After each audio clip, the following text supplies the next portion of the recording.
of the show to do all the post-production for us because it gives us the freedom to focus on the two things we care about, serving you, our listener, at a higher level and growing our own multifamily business. If you are like Selah and me, then you want to add value to others while scaling your business. A podcast is the best way to do both, and we invite you to contact Adam Adams. He can help you launch your podcast, market your show for more listeners, and take all the post-production off your plate so you can focus on your business instead of in it. Listeners of this show can get a free consultation with Adam. To schedule your free consultation, find the link in the show notes. So Michelle, where did you start off within real estate? Did you start off with commercial real estate as real estate first as your first investment? And did you start to branch out in other areas? I actually started off buying a portfolio of single-family homes, thinking that I would be able to make a social impact on a small town's development, et cetera. And it turned out that wasn't really working out from a community development perspective. A lot of single-family home tenants operate more as fiefdoms and separate. So I quickly pivoted over to purchase to the commercial side to apartment buildings, because when you purchase apartment buildings, you obviously purchase a built-in community.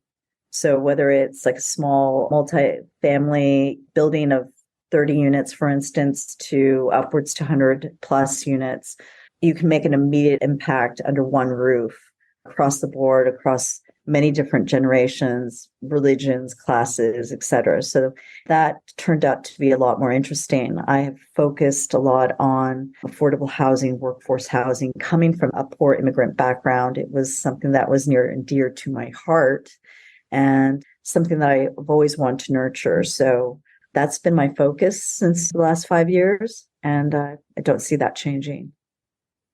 So how do you view financial independence today, and what does that mean to you?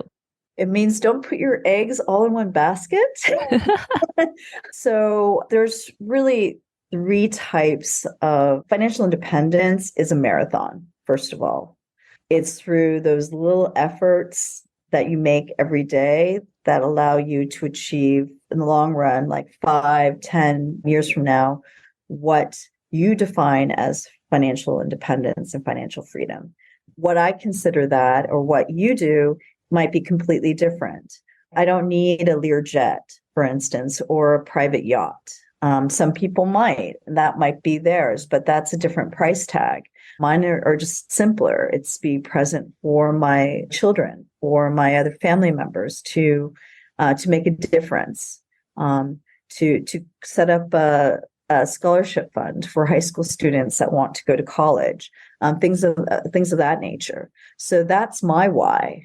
Every person's why is different. And then you backward engineer. For me, again, a lot of your listeners have W-2 jobs and are kind of looking. One of the reasons why they're listening to your podcast is trying to figure out and explore other income streams. And for me, I was listening to a similar podcast many years ago, trying to figure out what my next move is. And I was able to achieve that fire in Fire Capital through real estate. I started off with investing, and then I moved on passive investing, and then I moved on to becoming an active general partner. You know, it's taking those baby steps to achieve your long-term gain. So Michelle, what's next for you? Oh, after celebrating my daughter. Her graduation and your graduation. Well, I mean, I'm still going to be in the thick of it as a mom of teenagers. Just because they go off to college doesn't mean they don't need their parents, at least, or let's just say for other reasons. They still need their home base. They still need laundry to be done. No, but all jokes aside, for the next few years, I'm still very much a present mom for my second one. And then, yeah, I'm actually looking forward to becoming more nomadic, to be honest with you, because a lot of the things that are my whys, I could start implementing. I'm still taking care of an aunt and my dad, and I'm still taking care of my daughter. So that's not going to change for the next couple of years. But work-wise, it's going to be growing more and more assets. And I would love to be in touch with any of your listeners on how they can get into this space. I put out a bunch of free education and content because, again, knowing that I've been in every listener's shoes not too long ago. You know what they're looking for. You know some of the questions that they have. How do I evaluate deals? How do I look at good opportunities? How do I know I'm accredited or not? I can invest or not? And all of that, I would love to invite your listeners to check out my website if possible. There's a free content area in the blogs and insights. And there I come up with fresh content every week, and it's all free. Where can they go, Michelle? Yes, the website is Investing with Fire, FIRE. So it's INVESTING with fire.com. So, Michelle, how has real estate investing impacted your life? I'm sorry? How has real estate investing impacted your life? Oh, tremendously. It's given me that freedom, that peace of mind. It's given me, from a very Buddhist saying, the seeds and nurturing those seeds. It's knowing that I can create that legacy wealth for my children. It's creating that peace of mind of me knowing that I can cover the bills or I can be present for those that I love. It's helping me achieve my why. So, Michelle, what is the one thing that you know now about real estate that you wish you knew when you first started? Goodness.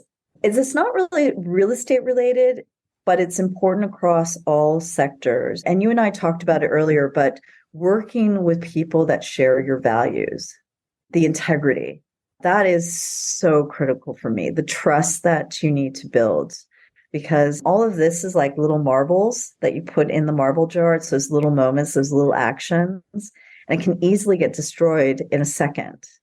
So working with people that you really, truly respect and respect you back and that you value, that have integrity, that is something that I wish I learned. Well, you just learn the hard way. And I think it goes back to the reputation aspect that you had talked about earlier, because when you're working with other partners and people, your reputation is also on the line with working with them. So if you have people who align to your values, you know that your reputation will be safe because they align to you and what you're trying to achieve. Exactly. And so, Michelle, what is the one thing that sets a successful people apart in real estate investing? Well, we talked about briefly the values and the ethics, but also it's hard work. A lot of people talk about that one deal and then and you're going to be on that beach reading your favorite book in a hammock. Sorry to burst your bubble, but it's hard work and it takes some hustle and you have to commit to it. It's not an overnight success. And yet looking back and reflecting back 5 years, you realize, wow, I have come really far. It's those day-to-day moments. I learned one thing. Well, it's literally called one thing. Every moment I write down or I have a mental checklist of all the things that I have to do. But I always prioritize that one thing that will always help me move the needle forward towards my dreams and goals. And it's that iteration. There's a book called Atomic Habits that discusses and covers in depthly what I'm talking about, that one thing. It's those small little movements that start adding up. And it's true. It's true with your health. It's true with your personal goals, with your professional goals. So the challenge is, what is that one thing you can do today? Because everyone can do one little thing today to move that needle. Michelle, thank you so much for all of your time today. I appreciate it. And I'm so glad that we got connected and that you're able to share your story on the podcast today. No, I'm thrilled. I'm definitely want to talk about, I want to meet your mom. I can call her over now. Just kidding. No, it's a real pleasure talking with you. And I welcome your listeners to reach out to me anytime. My email is michelle@investingwithfire.com. If you have any questions, please check out my website. And yeah, we'll love to work with all of you and stay in touch. Thank you so much, Michelle. Yes, likewise. And thank you for listening to our podcast today, brought to you by Bonavest Capital. We would really appreciate it if you can go to iTunes right now and leave a rating and written review. Also, please don't forget to subscribe so you can always get the latest episodes. You can also connect with us on Facebook, How Did They Do It Real Estate. We'd love to hear your feedback and any topics that you're interested in for future episodes. If you're anything like Sayla and me and believe that real estate investing is a great way to create passive income and build long-term wealth, check out our free apartment syndication due diligence checklist for passive investors at bonavestcapital.com/checklist. Sayla and I created this checklist for ourselves as we evaluated different multifamily syndication opportunities as a passive investor. So we would love to share it with you so you can use it as a resource as well.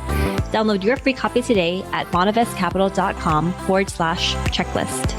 Lastly, to learn more about us, you can go to bonavestcapital.com and fill out the Contact Us page so you can speak to us directly. Nothing on the show should be considered as specific personal advice. Please consult your legal, tax, and real estate professionals for individualized advice.